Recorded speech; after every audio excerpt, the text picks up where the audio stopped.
So I'm going to go over doing email readings from the Deja Vu email account that is shared with all the readers.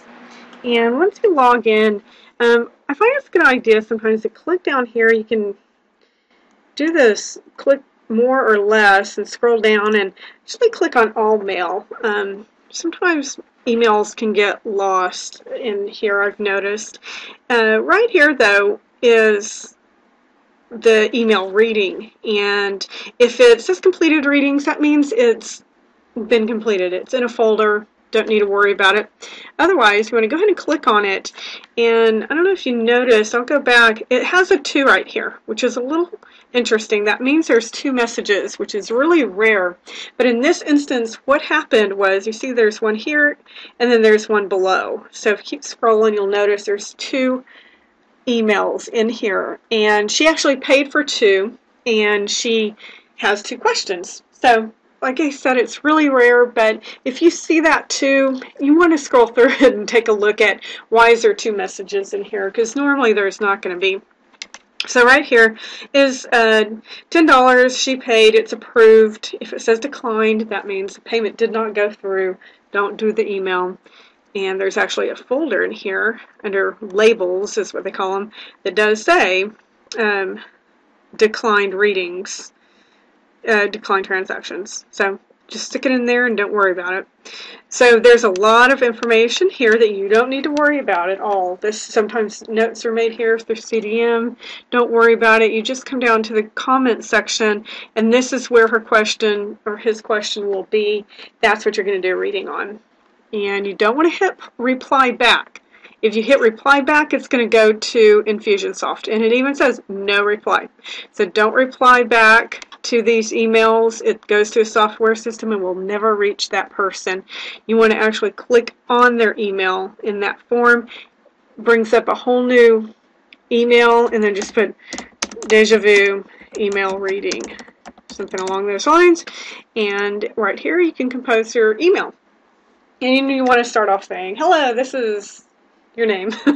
This is Jan. I'm going to be doing your email reading.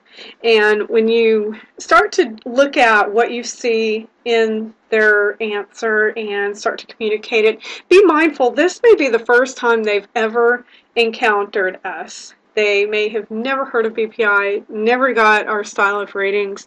They may be thinking we are fortune tellers. I mean, you don't know where their mindset is. I mean, you can use your intuition and kind of get a sense for it, but you really want to talk to them as if this is totally new to them.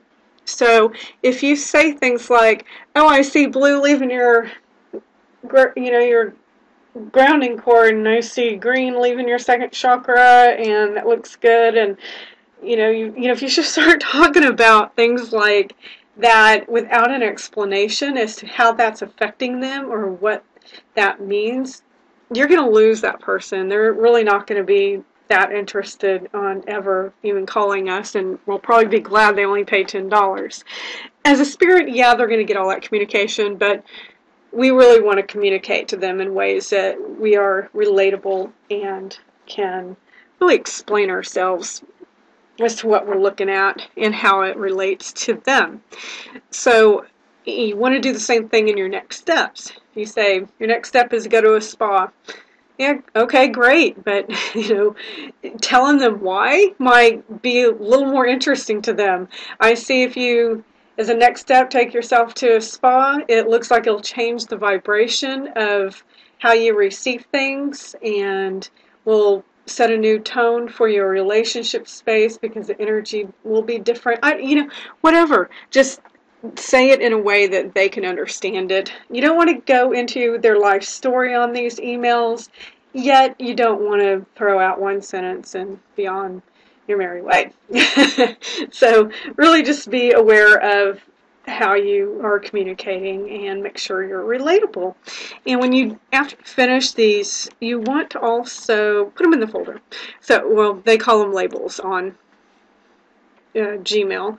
And even if your name's not on here, just put it under completed readings, put it under something, just get it out of there so it doesn't confuse the next person that opens up the account. And that's it. That's how you do email readings. Very simple. All right, thanks.